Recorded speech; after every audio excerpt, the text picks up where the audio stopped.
Hello, I'm Dr. Tara Palmatier of shrinkformen.com.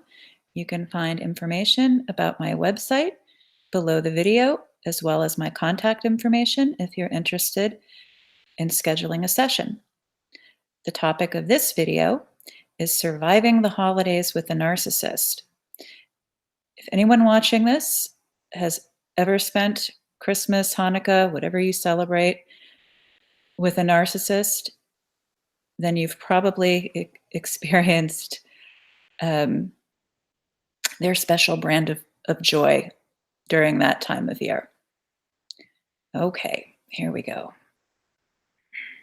I actually did my own take on a traditional Christmas carol. I'm not going to actually sing it. I will recite it because I would like you to keep watching this video. So here goes.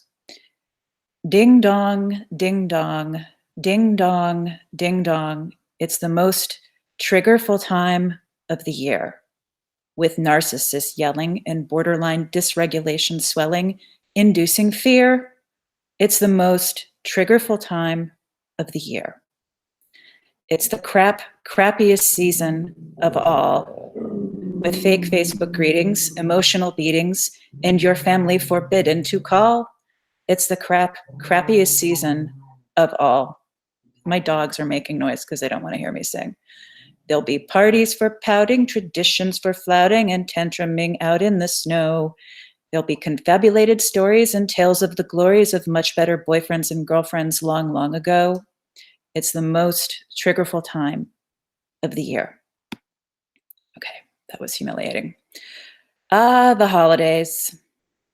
Peace on earth, goodwill toward men, joy to the world, and all that happy, happy stuff. That's if you're not in a relationship with a narcissist, borderline, histrionic, psychopath, or garden variety jerk, in which case you've probably developed a whopping case of complex PTSD, post-traumatic Santa disorder. Very funny.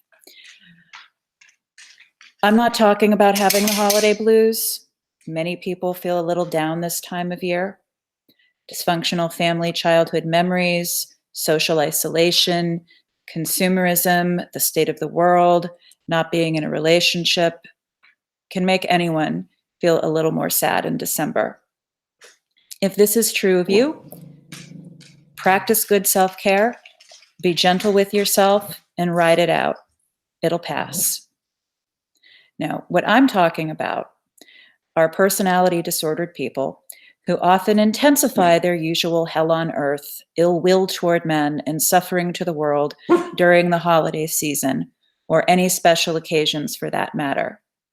Thanksgiving, Christmas, Hanukkah, Ramadan, and New Year's can seem like the Olympics of characterological pathology.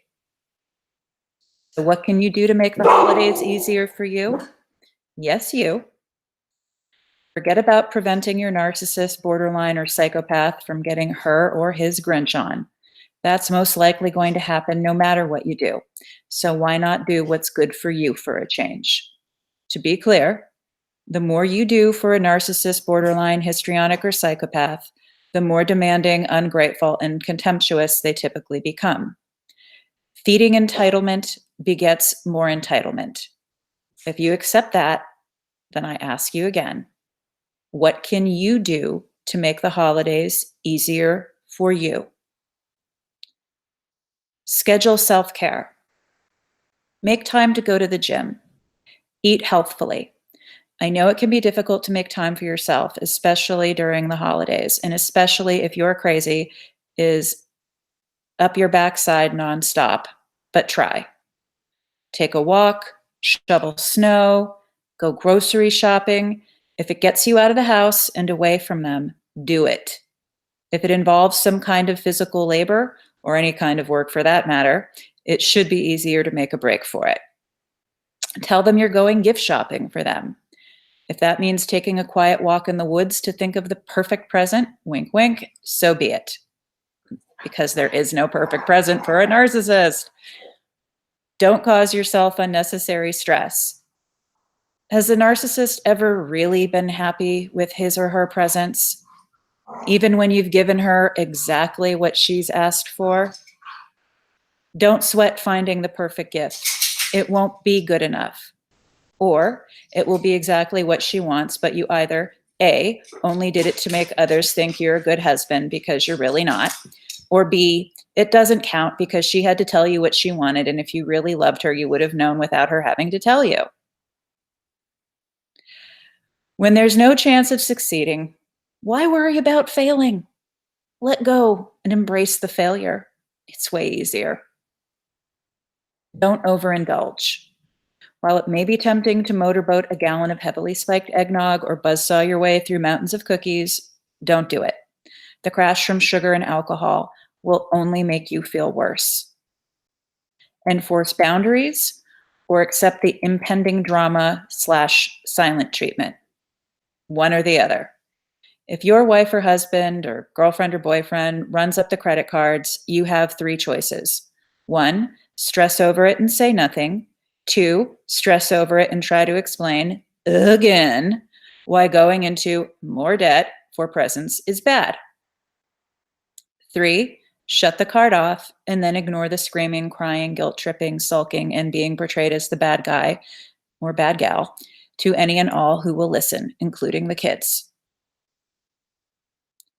He hates your family and throws an annual temper tantrum prior to the visit in an effort to spoil it, or refuses to go at the last minute because you insert manufactured grievance here.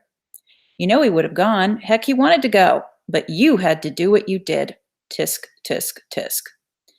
To heck with your narcissist or borderline. If you don't want to go and don't care about the guilt trip, tantrum, or pouty pout once you return, go. Let him or her stew and seethe all by their lonesome. Or you can call your family and cancel again.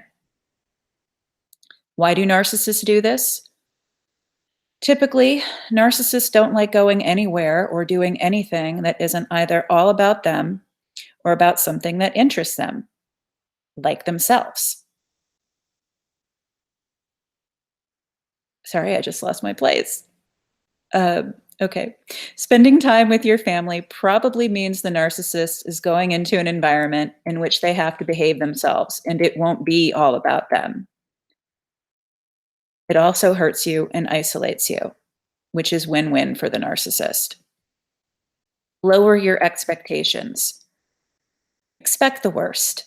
If you're lucky, it won't be as bad as that. Yes, you'll spend time, money, and effort to find a special gift for your narcissist, and in return, you'll get a present that makes you wonder if they put any time, money, and effort into thinking about what you'd like at all.